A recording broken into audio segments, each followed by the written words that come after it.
10 ఏళ్ల టీఆర్ఎస్ ప్రభుత్వంలో ఆర్టీసీ ఆస్తులను ధ్వంసం చేసి కుదేలు చేసి కబ్జాలు చేసి ఆర్టీసీ ఉద్యోగులు ఆత్మహత్య కారణమైన వీళ్ళు ఇవాళ ఆర్టీసీ గురించి మాట్లాడుతున్నారు. అదే కాకుండా పేదవాళ్ళు ఎక్కేది ఆర్టీసీ బస్సులు.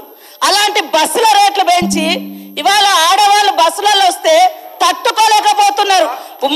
నేను ఒకటే సూటిగా అడుగుతున్నా, ఆర్టీసీ ఫ్రీ బస్ పెట్టొద్దా? ఇవాళ మీరు వ్యవసాయం చేయనటువంటి బీడు భూములకు లక్షాధికారులకు కోట్లాది రూపాయల నోళ్లకు వ్యవసాయం పేరుతోటి రైతు బంధు కట్టబెడితే ఏ పేదోళ్ళైనా రోడ్ల మీదకి వచ్చి మీ ఇళ్ళ ముంగర ధర్నా చేసిర్రా? ఈ రోజు ఆటోలను ముందు పెట్టి మీ అధికారం రావాలని ఎప్పుడు మీరు సెంటిమెంట్లను వాడుకొని ఒకరిని ముందు పెడతారు, ఆ తర్వాత మీరు వెనక నుంచి వస్తారు. ఇది మీ నైజం. గతంలో కూడా అగ్గిపుల్లలు దొరకక డ్రామాలు చేస్తే పాపం వేరే పిల్లలు ఆత్మహత్య చేసుకున్నారు. అంటే చేయకూడదు అంటారు. మరి మీరు లక్షల రూపాయలు కోట్ల రూపాయలు ప్రజల మీద అందరి మీద పన్నులేసి ఆ వచ్చిన ధనము రైతు బంధుల పేరుతోటి ఏ పేద మహిళకు ఏ పేదోళ్లకు రూపాయి దక్కలేదు.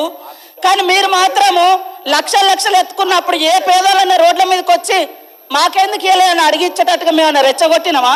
ఇవాళ అక్క చెల్లెళ్ళు అడుగుతున్నారు, నెలకు 5-6 వేలు మాకు మిగులుతున్నాయి ఆర్టీసీ బస్ తోటి. అంటే వీళ్ళు ఎందుకు తట్టుకోలేకపోతున్నారో నేను అడుగుతున్నా. మరి ఎక్కడ ఏం దొరకనట్టుగా అదే మాట్లాడుతున్నారు. మొత్తం వీళ్ళు అన్ని తీసేయండి. కాబట్టి ఆర్టీసీ బస్సులలో మహిళలు ప్రయాణం చేస్తే మీకేం ప్రాబ్లం అది చెప్పండి. పల్లా రాజేశ్వర రెడ్డి గారు ఏమధ్యక్ష ఇది?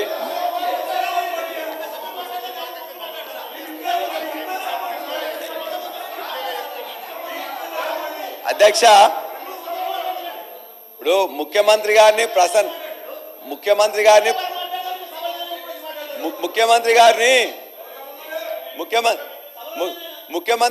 ప్రసన్నం చేసుకోవడానికి మంత్రులు తాపత్రయపడుతున్నారు. పర్వాలేదు, చాలా పని మంచిగా చేయండి, పర్వాలేదు.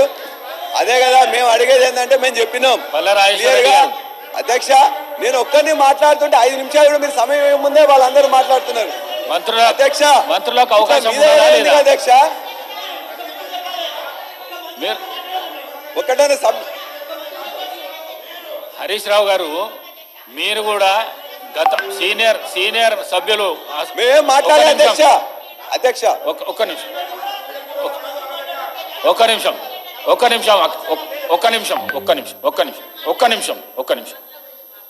మీరు హరీష్ రావు గారు, మీరు కూడా ఈ హౌస్లో సీనియర్ శాసనసభ్యులు, లెజిస్లేటివ్ అఫైర్స్ మినిస్టర్గా పనిచేసినారు.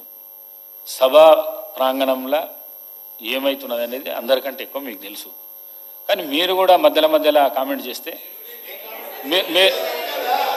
ఇప్పుడు శ్రీధర్ బాబు గారు మాట్లాడతామని అన్నప్పుడు మీరు అట్లెట్లా ఇస్తారు అని అంటున్నారు. వారు లెజిస్లేటివ్ అఫైర్స్ మినిస్టర్, వారికి అధికారం ఉన్నది. ఇంటర్ఫియర్ అయిపోయి క్లారిఫికేషన్ ఇచ్చే అధికారం ఉన్నది.